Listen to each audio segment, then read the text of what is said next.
Right guys, my name is Owen, also known as Clown, and today we're doing more scary stuff.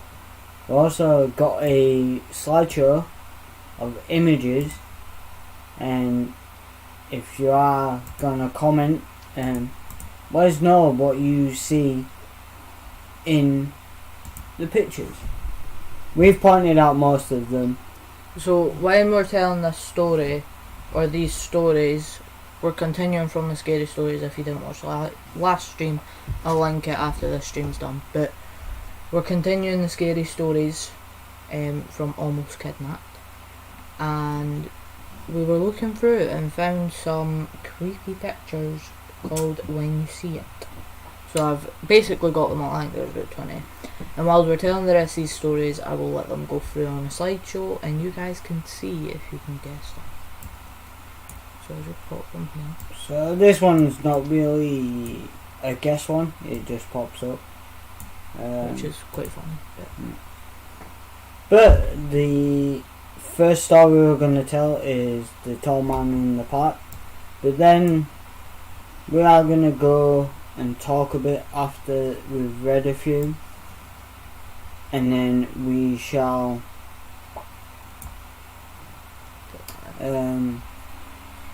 carry on, shouldn't we? Like, we'll talk a bit and then we'll carry on with the stories. So, the tall man in the park. When I was 15, my mother went out shopping and left me in charge of the house. It was starting to get dark and I realised my little brother was nowhere to be found. I asked my sister if she knew where he was, and she said he had gone to the park around the corner to kick a football around. I told her to watch the house while I was gone and ran off to the direction of the park. When I got there, I was surprised to find the park completely empty. I called out my brother's name, but there was no answer. I started to get worried, and all of a sudden I heard a faint muffled noise coming from my left. I turned just in time to see a tall figure disappearing behind a large fence. I sprinted as fast as I could, and when I came around to the other side of the fence, I saw something that would almost made me choke in horror. My little brother being dragged down the alleyway by a tall man. I flew into a rage and tears of anger streamed down my face. I ran at him, and he must have heard me coming because he turned around to face me and dropped my younger brother. The tall man tried to grab me, but I was running at him so fast that when I slammed into him, I knocked him off his feet. He swore and tried to get back up, but I started stomping on his face. Without stopping to ask questions, I picked my brother up and ran as fast as I could back to the house. By this time, it was pitch black outside and my mother was home.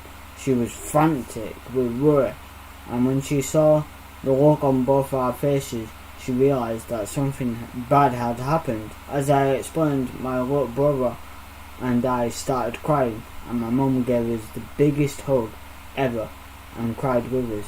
I've heard that story. I have. I don't remember who published it. It was in a YouTube video, but someone had posted about it, and I heard about it. Yeah, I've heard that one. I've heard this one as well. I don't think I've heard this one, but yeah, I've heard that story. I think it's it's a common one. You know what I mean? By the way, I think that hasn't looked through all. Yes. But I'll give you a lift, and this is your story. You're gonna. When I was 13, I was walking home from school. It was a Friday and both my parents were working and my brother was still at school. It started to rain and I had no umbrella. The next thing I knew, a car came alongside and slowed down.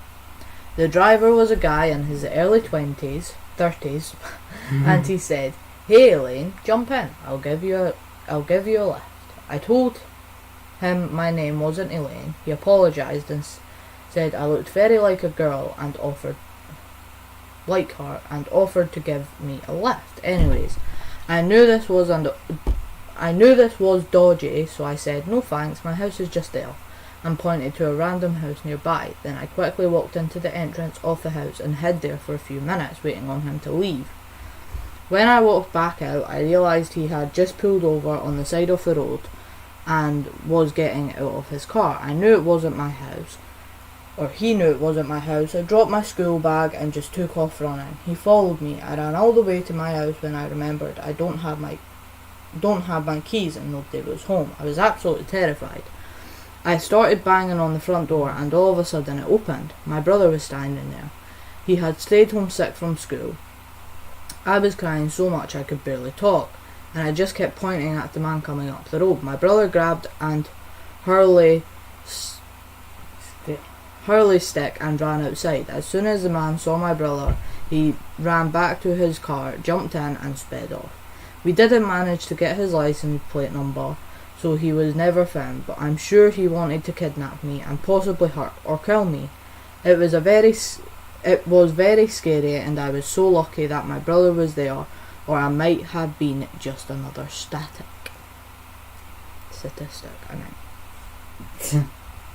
Yeah, I've heard that one so many times, if you know what I mean. It's one of them that gets told quite a lot. Where it's like, oh, this man came over to me, or this man slowed down. But it was a time when I was walking to Halifax and I was going to meet a mutual friend, and they were walking towards me as I was walking towards them, but it was like, say, like 15 minutes away from each other, so we would have bumped in the middle. A white car went past me. It was a BMW, one of the newish ones with the soft tops. I forgot which make it is. I'm not really a big car fan. But it's a BMW anyway, and it was two Asian people. And like, they stopped the car. No, it wasn't an Asian. It was one white lady and one Asian guy. Stopped the car near me, but I saw him going direction towards Halifax, but they turned around and came back towards me. And they were like, "Oh, do you want a lift?" I was like, "No, I'm fine, thanks." And then I just carried on walking. There is a story where this guy actually in my area, literally near the shop that we always go to, he was a taxi driver, but he was part of like Uber or something. Oh yeah. And he was going around, but he wasn't picking up males. It was only females, and it was young females with children. And there was one lass that he had drove up and, you know, pulled in next to her. And he was like, "Do you need a lift?" And she had one kid with her daughter.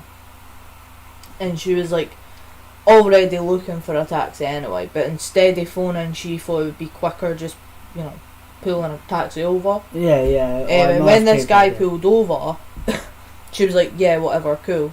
She got in the back with her kid, and the guy was driving around but no following the sat nav. So he was driving, like, if it said take a right, he'd take a left, and he'd just go round in circles. And he started saying that, like, her daughter was really beautiful, and asking how much she would take for him to take the daughter off her. And it was weird, but it was literally like just down the back field for me. And like, everyone used to say, like, mainly to young girls, do not go out on your own. Yeah. Because if he stops you, like, he's just gonna kidnap you. That's the thing that's happened quite a lot. Yeah. Right, so this one is how I lost my finger. A weird one for a stalker story, but when I was 7, my mum asked me to deliver something to a neighbour.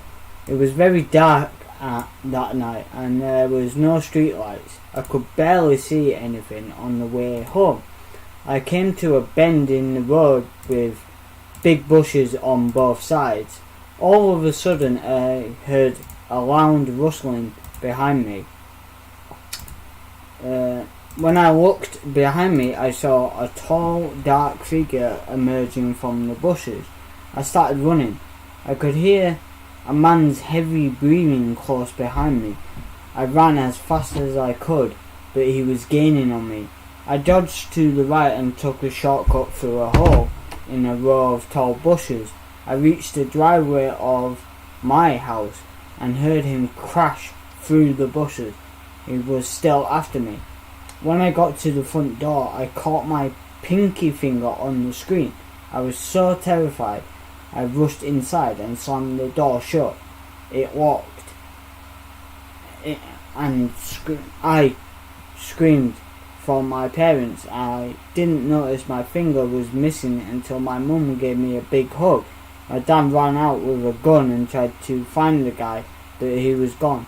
When my dad came back, he found my finger and put it in a bag of rice to take me to the hospital, but they couldn't reattach it. A few months later, in the neighbouring town, a boy about my age went missing while walking home late at night. Then another went missing a few months after that. They were never heard from again, and I can't help thinking that it hadn't been so quick on my feet, I might have suffered the same fate. By the way, if you hear us getting muddled up, there is a few spelling mistakes in this. Yeah, I was going to say there's spelling mistakes in this, but relatively they're quite easy to read anyway. Yeah, that's a weird one. He caught his finger. His in the door. In the net of a door. And then closed the door and lost a finger. Yeah, like, that could be bullshit, to be honest. It could be, but how do we know? Yeah. Carjacked. Car fucking jacked. One afternoon, my mother stopped by and offered to take my 3-year-old daughter, Jenna, shopping. Jenna was reluctant to go, but I was eager for some time alone, so I had encouraged her to go with her grandma. About an hour later, my dad's car pulled up outside. As soon as he got out of his car, he yelled, "Someone stole your mother's car," and Jenna was in it. My mum had been waiting in a line at the toy store when a man approached her and told her that her car had a flat tyre. He volunteered to change it, and when he was finished, my mum thanked him. He told her he was going to test the steering, but when my mum handed him the keys, he just got into the driver's seat and sped off. When I heard the news, I became hysterical. I couldn't stop sobbing, and I felt sick to my stomach. The police issued a bulletin alerting all officers to be on the lookout for my mother's car, and my daughter's abduction become national news. Over the next few hours, I was totally terrified, and all I could think about was scared and lonely my daughter must be. I was worried she was going to be killed. Time passed like an eternity. The next morning, I got a call saying that they had found the car. Someone called the police to say they had spotted an abandoned vehicle and a little girl was inside. It was Jenna. She was unharmed and still strapped into her car seat, just as she had been when the kidnapper drove away. As soon as we got the news, we raced to the hospital where Jenna had been taken for a checkup. I ran to her and held her close. The first thing she said to me was, "I peed in Grandma's car." That's a good one. How many is there? Last two. It's the last two, so might as well carry on. So, that one's actually a good To one. be quite fair though, that's the type of thing that like Money Skylar would say. Like, I've just peed in Nan's car. I peed in Nan's car. I don't care about the creepy guy who kidnapped me. I don't care about the geezer that just stole me. I went for a Grandma. joyride. Yeah, that was a bit fucked up. but funny. I've got that image where she's just sat there and the guy's like, "Have you just peed?" That's why he ran away. Like, I'm not condoning that he kidnapped her. No, I can just imagine the wee girl in the back and she looks over to the front seat and goes, "I've just peed." And he just pulls over and he's gone. I ain't changing no nappy. My friend and I were both 9 years old and she lived just down the road from me. We always walked home from school together. One day a car was driving very slowly along the road and the old man inside was staring at us. My friend and I felt very uneasy. All of a sudden he pulled up right in front of us, almost hitting us. My friend ran down the path towards her house and I ran in the direction of my house. When I got to my driveway, I glanced back and I saw his car. He was following me. I was very frightened at this point and ran up to the door and banged really hard on it at the time. My family would always argue about whose turn it is to answer the door, and I knew it would take ages for them to open it. I glanced back again and I saw the creepy old man walking towards me. He had gotten out of his car. I was almost crying at this point. Suddenly my brother opened the door, and when the old weirdo saw this, he jumped back in his car and tore off. That just sounds like the other one. Pretty much. The one we just read about the... But to be quite fair, that is like most of these stories. Like stalkers and kidnappers, they always pull up in a car. Anyway, the little old lady. When I was little, my mum was friends with a little old lady who lived near us. One day, the little old lady picked me up from kindergarten. She had my little brother with her, and she told me my mum had sent her to pick us up. The little old lady brought us back to her house. All her furniture was covered in plastic. She gave us ice cream and let us play with some board games. After a few hours, we ate dinner and the little old lady turned on the TV. There was my mum. She was on the news crying and freaking out, saying her children had been kidnapped. The little old lady flipped out. She called the police to tell them where we were. In the end, it turns out that my mum had completely forgotten. She asked the little old lady to pick us up from school. That's not... It's scary. Like, It's that's not actually scary. pretty sweet. I feel like... Her mum. I reckon her mum was doing it for money. I feel like her mum's just stupid. Anyway. Scary videos. So we were going to get videos and stuff to go through, and we were going to talk about our like most scariest videos we were going to do, but they didn't. That is creepy. Scary That's car how it was, commercial. Oh my god, have you seen that? The scary car commercial. Yeah, With it I've loads. seen it. And here are video clips of people who were pranked with the scary car commercial. Yeah, we can't they won't load up for some reason. But yeah, we were going to do that. Like, we were going to go through them and watch them and then pick our favourite ones that scared us. But it didn't work, so we didn't bother. And then we didn't want to copy any like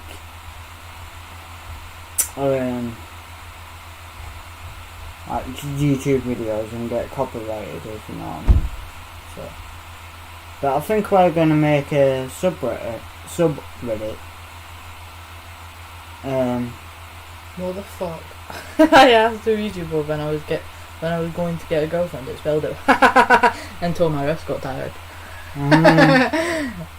We were using a Ouija board and I contacted the spirit of a boy who said his name was Google. We asked where he came from and he said internet. Then we asked what language he speaks and Wikipedia. He said Wikipedia. Me. Are there any spirits here? Ouija board. Are you alone? Me. Yes. Ouija board. Nice. What's up? Ouija board. What would you do if I was alive? Ouija board. Hey, you there? That's funny. I might post that up on Facebook. Yeah, we were gonna do funny Ouija boards stories We were about. having a Ouija board session one evening and we connected a spirit. We asked him several questions about his life. Then we asked him when he died and he said 1948. Later we asked him what year he was born and he replied 1955. We looked at each other confused and said, "You mean you died before you were born?" The planchette circled the board wildly for a moment, then it spelled out, "Oops," and refused to move again. That's funny. That's how I get that one.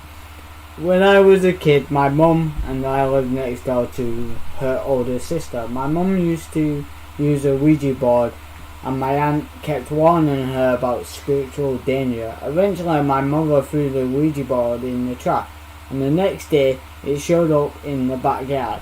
So she threw it back in the trash, but then it showed up again. She threw it out again and then it showed up again. Finally she threw it in the dumpster behind the supermarket near our house and it was never seen again. Years later my aunt admitted she bought multiple Ouija boards at a store and threw them over the fence to freak my mother out. That's some shit I would do. We used the Ouija board a few times. Once we connected the spirit and asked, "How are you?" The response was was dead. If I was a ghost and some teenagers tried to contact me using the Ouija board, I would wait for them to ask, "Are there any spirits here?" Then I would move the planchette just to mess with the heads. There was a camper van outside our house and one night we went out there to do the Ouija board. When we started asking questions, the planchette just went repeatedly back and forth between H and A. It did this over and over again, ignoring all our questions. We finally realised that it was laughing and we asked if it was what was so funny. It slowed down and spelled out, "You are trapped." We got creeped out and stopped using the Ouija board, but when we tried to leave the camper, I grabbed the door handle and it came off of my hand. My sister and I were doing a Ouija board one night and I contacted the spirit of a dead boy. When we asked him what he looked like, he spelled out, "I'm cute as hell," which is incidentally where I came from. Motherfucker, that's what I said.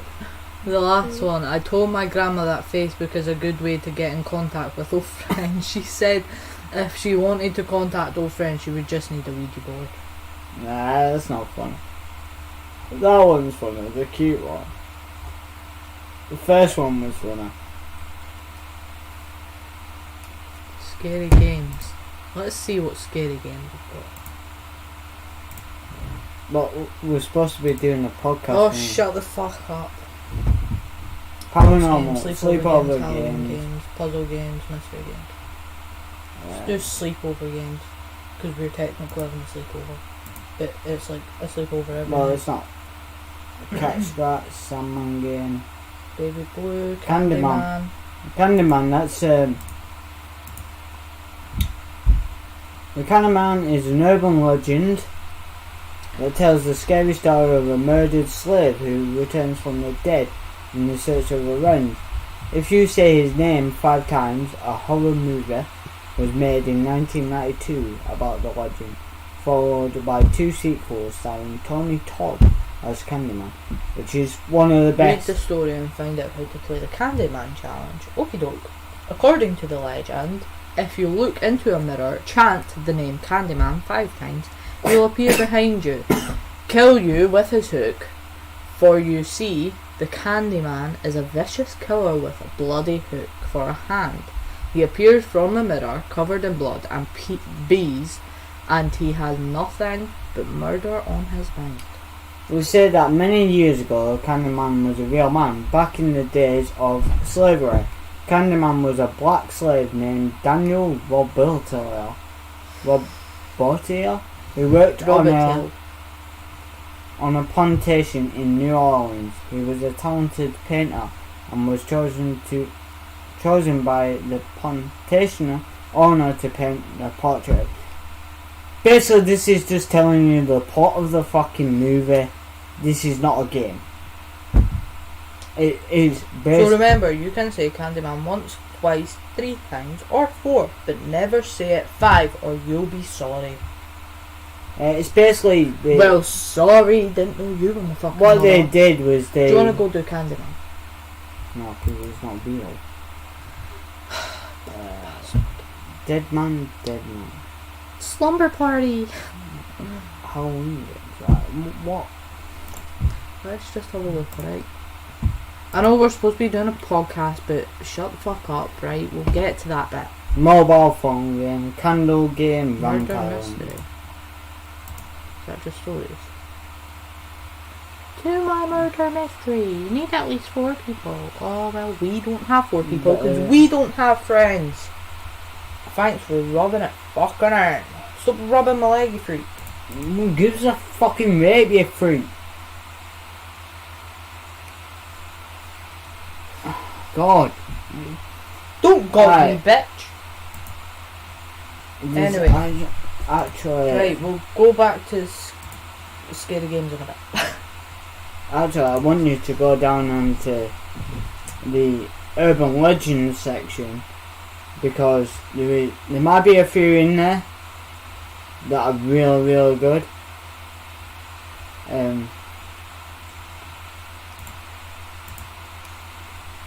I'm sure everyone's heard of Robert the Doll. I want to do funny stories. Creepy urban legends. Bloody Mary, of course. Japanese urban legends, Candyman, urban myths, Smith's List of Names, scary legends. The Hook. There's loads. Humans Can Lick, that is a good one. The Boyfriend.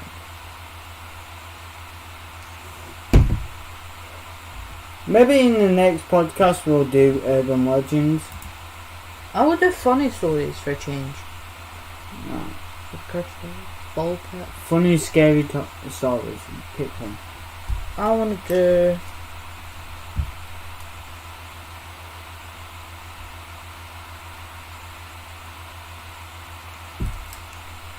Underpants. Why? I don't know. The Underpants is a funny ghost story for kids. It is based on an old African American folk tale called The Half-Clad Ghost, for a folklore collection titled Tone the Bell Easy. Another version of this story appears in 13 Ghostly Tales by Freya Littledale under the title The Ghost with the One Sock. Underpants. There was a man who always wore 2 pairs of underpants.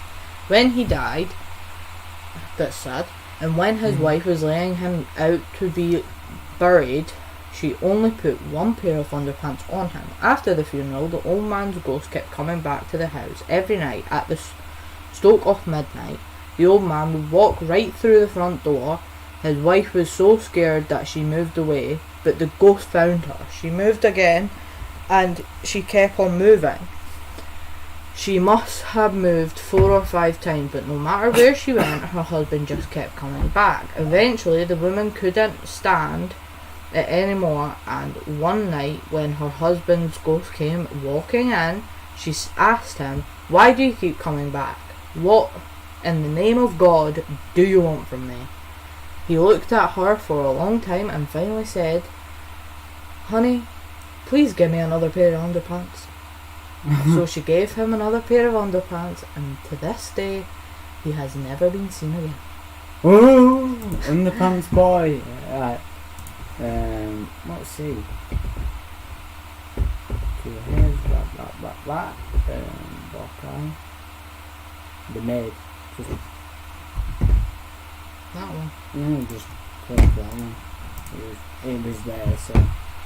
The Maid is a scary, funny story about a rich man who finds out his wife is cheating on him behind his back. There was a rich man who married a woman that was much younger than him. He was suspected that she had been having an affair, but he could never be sure. One day, when he was away on a business trip, he called back to the house to check on her. The phone was answered by a female voice he didn't recognise. "Who are you?" asked the man. "I'm the maid," she replied. "What? We don't have a maid." "Oh, the lady of the house just hired me this morning," said the maid. "Well, I'm the man of the house," he said. "Can you put my wife on the phone?" "I don't think I can," the maid replied. "Why? Where is she?" asked the man. "She's upstairs in her bedroom with a man," said the maid. "I thought he was her husband." When he heard this, the man flew into a rage. "Listen, how would you like to make 50,000? he growled. The maid thought for a long time. "That's a lot of money," she said. "What do you want me to do?" "I want you to go to the gun safe," said the man. "Take one of the guns, load it with bullets, then go upstairs and shoot that no good wife of mine and the stupid guy she's having an affair with." After a long pause, the maid said, "Okay, I'll do it." He heard the sound of the maid placing the phone down on the table. Then he heard footsteps. A few minutes later, there was a loud scream and 2 gunshots rang out. There was a long silence and then more footsteps, and the maid picked up the phone again. "Okay, it's done," she said nervously. "What should I do with their bodies?" "Throw them in the swimming pool in the garden," said the man. "Swimming pool?" said the maid. "But you don't have a swimming pool." There was a long silence on the other end of the phone. Eventually the man said, "I'm sorry, I must have dialed the wrong number." Oh! Oh. Your theme is pants. Yeah, I'm gonna go wet pants again. Just pants, man. Wet pants is a funny story about a scary story told around the campfire. A few years ago, I was a camp counsellor. Every Halloween, we would take a group of kids on a trip to Lake Arrowhead. Will you stop coughing on the vape? After we pitched our tents, we always built a campfire at the edge of the lake and sat around all night telling ghost stories. The kids were all boys and girls aged between 12 and 14. As the story started, I could never imagine the nightmare it would bring for one young boy in particular. One of the kids started telling a story about a deranged killer with a huge machete who went around stalking campers. As he told his gruesome story, everyone cuddled closer together one by one. All of the characters in his story fell victim to the machete-wielding maniac. At the tension mounted and the story came to a really scary part, the boy who was telling the story suddenly let out a yell. It shattered the silence and suddenly everyone was screaming. Then the kids realised that they had been fooled and somebody started laughing. However, one young boy suddenly jumped out of his seat and started running away into the darkness. Since I was the camp counsellor, I had to chase after him. I yelled out as he raced towards the lake. I thought he was going to stop at the water's edge, but he didn't. He plunged into the lake as I watched. All I could do was yell, "Stop!" In the darkness, I hurried towards the spot where he had plunged in. The other kids watched in shock as I dove in after him. The water was only 4 feet deep, but it was freezing cold. I grabbed him by the collar and pulled him out of the water. He was drenched from head to toe. Someone brought a blanket and put it around him. As we walked back to the campfire, once he had dried off, I took him aside to talk to him and see what he had been so terrified by the story. He said that he wasn't frightened by the story, but the storyteller suddenly yelled caught him off guard and he had accidentally peed his pants. He didn't want to be embarrassed in front of everyone, so thinking quickly, he ran off and jumped into the water to hide the wet patch. It's kind of sad. That is good. That was a good one. That was good for him to get away with it. Yeah. If you know what I mean. Funny tales.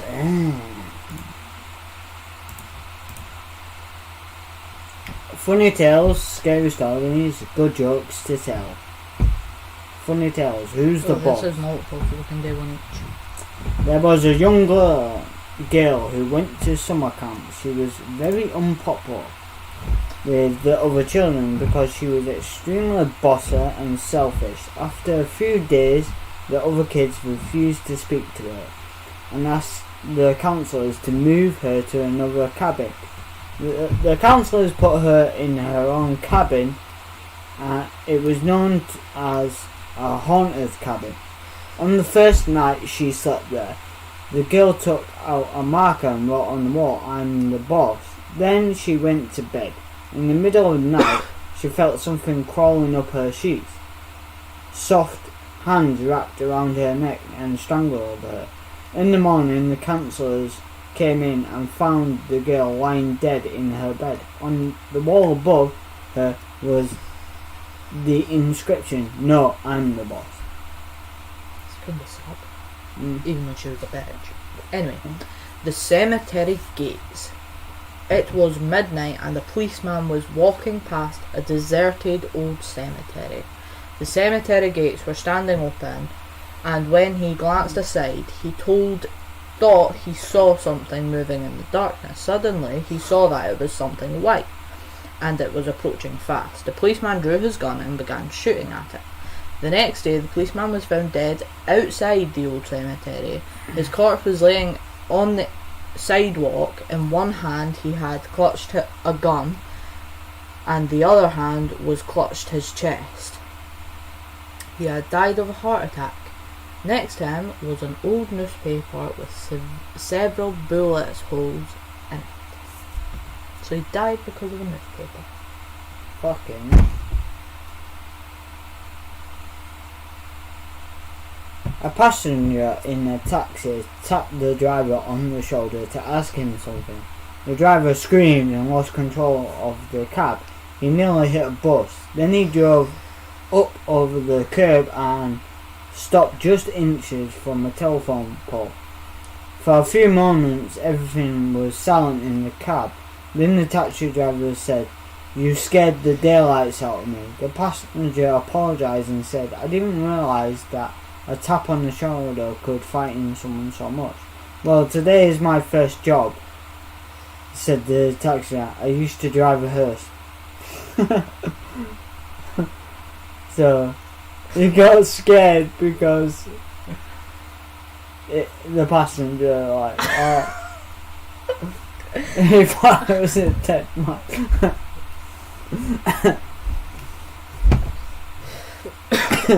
That's a good one. The hunter. Two hunters were out in the woods when all of a sudden one of them collapsed on the ground. He was lying perfectly still and didn't seem to be breathing. His eyes were glazed over. The other hunter quickly grabbed his mobile phone and called emergency services. When the operator answered, the man shouted, "My friend is dead, what should I do?" The operator tried to calm the man down. In a soothing voice, she said, "Take it easy, I can help. First of all, let's make sure he's really dead." There was a long silence, then the operator heard the sound of a gunshot. "Okay," said the hunter, "now what?" What the fuck? Oh my god. So he basically murdered his friend. Pretty much. One night, a woman was walking by the beach when she suddenly saw a man sitting close to the water.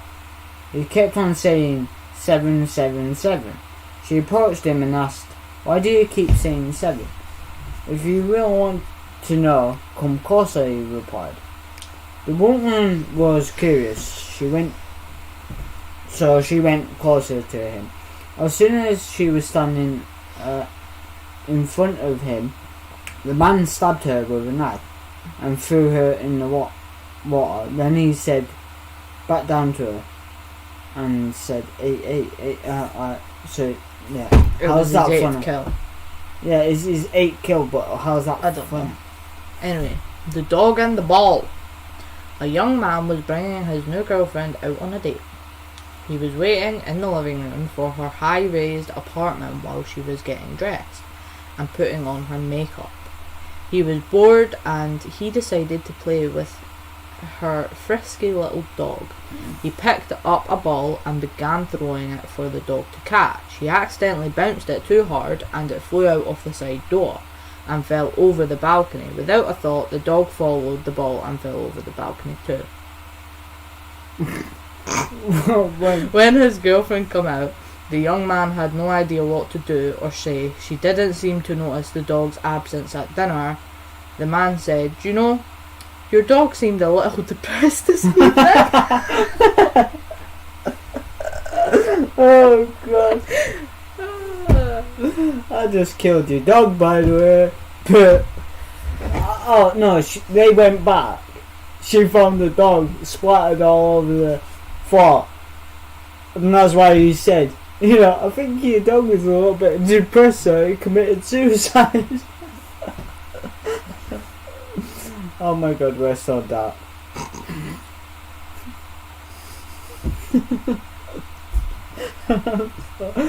So I have to take a break from that.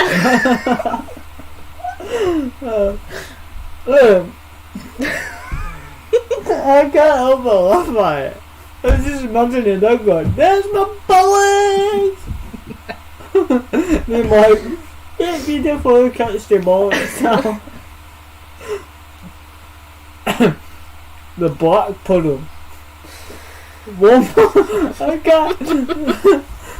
morning a girl was walking her younger brother to school. On the way, they noticed a black puddle in the middle of the road. As they walked past, the young boy stepped in the puddle and fell straight through. His horrified sister tried to catch him, but she tripped and fell in too. Later that day, the children's parents got a phone call from the school telling them that their kids were missing. The frantic parents went out and began to look for their children. They accidentally stepped into the black puddle and also disappeared. Some people who were driving by saw what had happened and phoned the police. A few minutes later, 2 policemen arrived and began searching the area. When they noticed the black puddle, they approached it cautiously, peeking over the edge. They saw that it was a deep and narrow hole. At the bottom of the hole, they saw a man sitting there. He was gnawing on human bones. Ugh. Look, they fell in. Oh, I just have a bit of meat now. The New Year's Massacre. A terrible incident occurred in a small town in Russia on December the 31st. A family was preparing for a New Year's Eve party. The father was in the lounge ironing clothes, and the mother was in the kitchen chopping sausages and cabbage. What fucking meal are they having? Sausages and cabbage. Their young son was running around the house with a pair of scissors, as you do, and generally getting in everyone's way. Suddenly the boy accidentally bumped into his mother and the scissors sliced into the back of her leg. The mother fell backwards and the knife slipped from her grasp. The small boy was right underneath her and the knife went straight through his chest and pierced his heart. He was killed instantly. The mother screamed in horror and the father came running into the room. When he saw the dead child laying in the kitchen floor, he flew into a fit of anger and struck the mother in the head with the iron. Realising what he had done, he went outside and committed suicide, hanging himself from a tree. When the police discovered the horrible scene, they arrested the pair of scissors spent 7 years in prison. What a fucking New Year's Eve party that was. We've got nothing to arrest. Taking the scissors in. Scissors sat in court. Have you got anything to say? Snip, snip. That's all we can. Fear of the dead. One dark night, a young woman was walking home from work. Her path took her through the cemetery. As she approached the cemetery gates, she began to shake with fear. Suddenly she saw a man walking along the road. The woman stopped him and asked him to escort her home. He agreed. As they passed through the cemetery, the woman clung to him and trembled. "Why are you trembling?" asked the man. "It is terrible," replied the woman. I am very afraid of the dead." The man was surprised and asked, with a smile, "Why be afraid of this?" Ooh. That would have been a good film. Anyway, slap, slap, slap.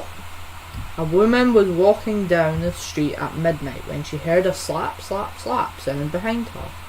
She looked around, but there was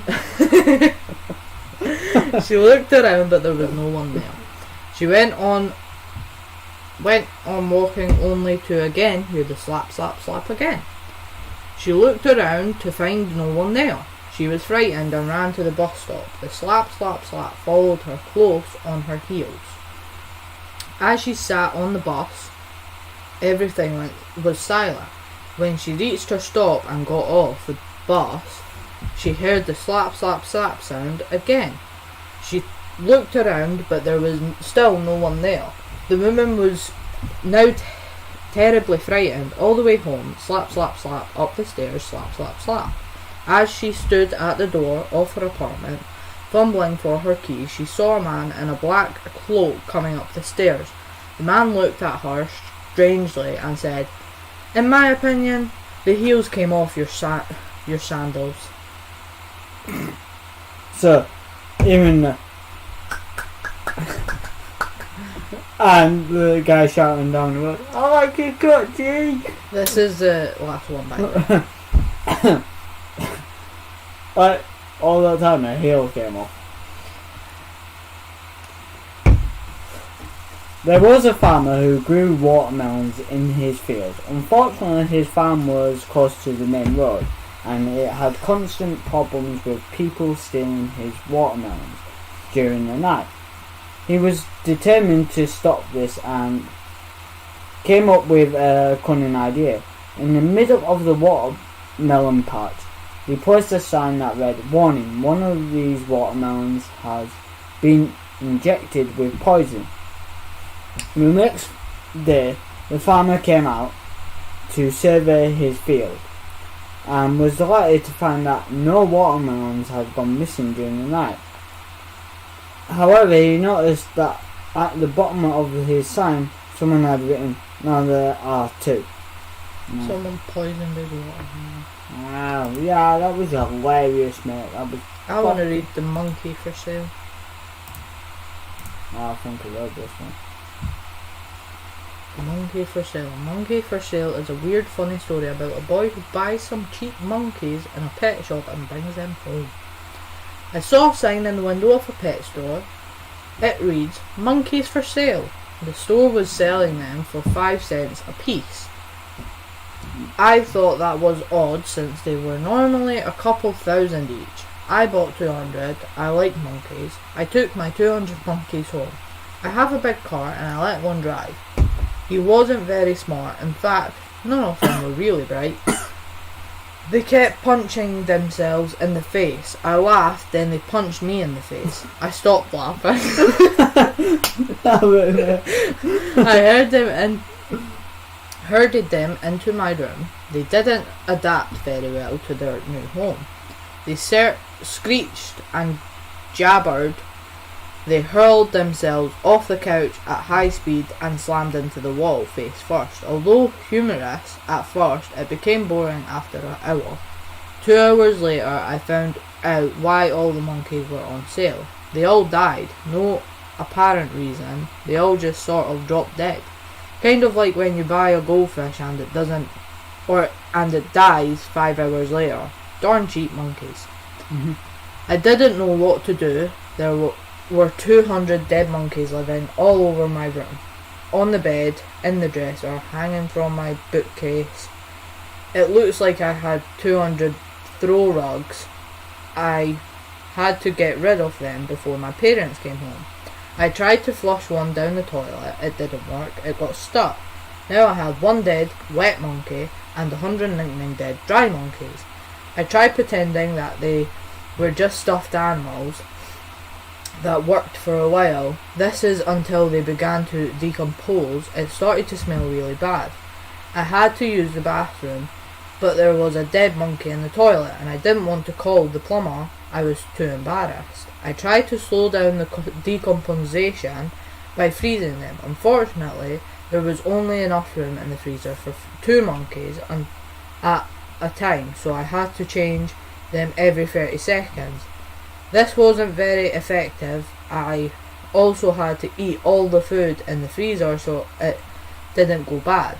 I tried burning them. Little did I know, my bed was flammable. I had to extinguish the fire.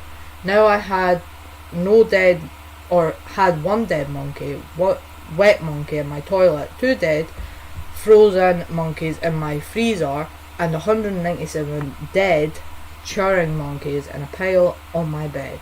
The smell was getting worse.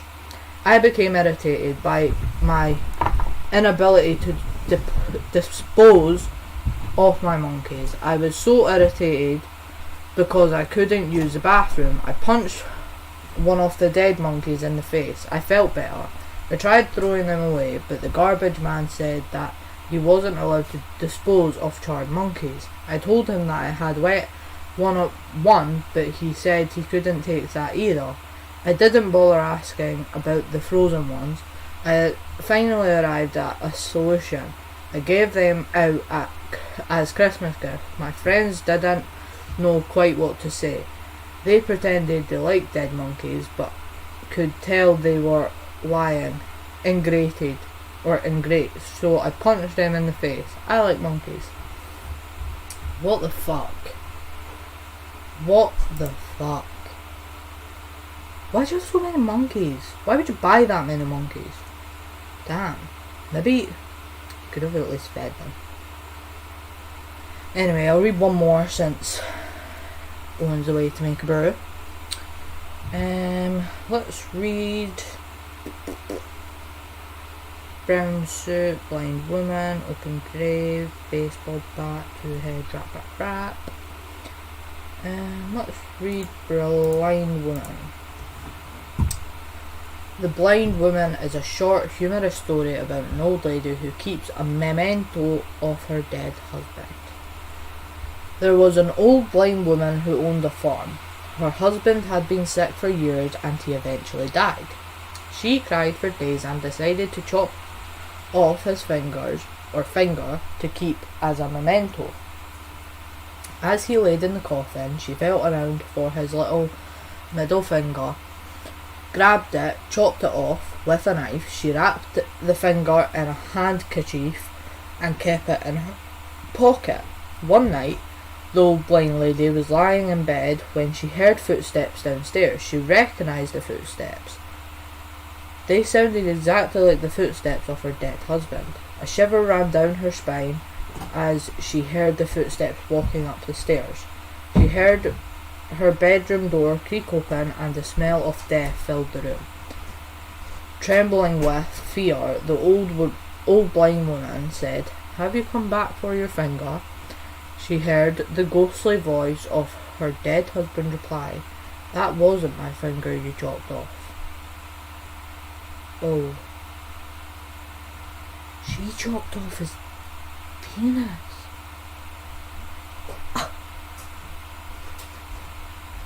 You know this story I just read?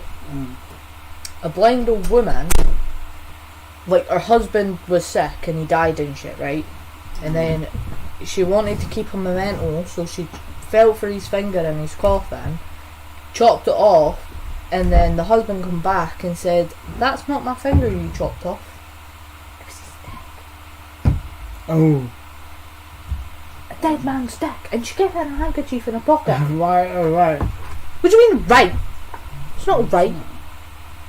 Anyway, I think we're gonna end this stream here, guys, and go for a break because Maybe back later. I want to roll a fag and have a fag and talk more subjects. Yeah, we'll go search some subjects and shit. But we'll be back in a little while, so Peace, bros. peace.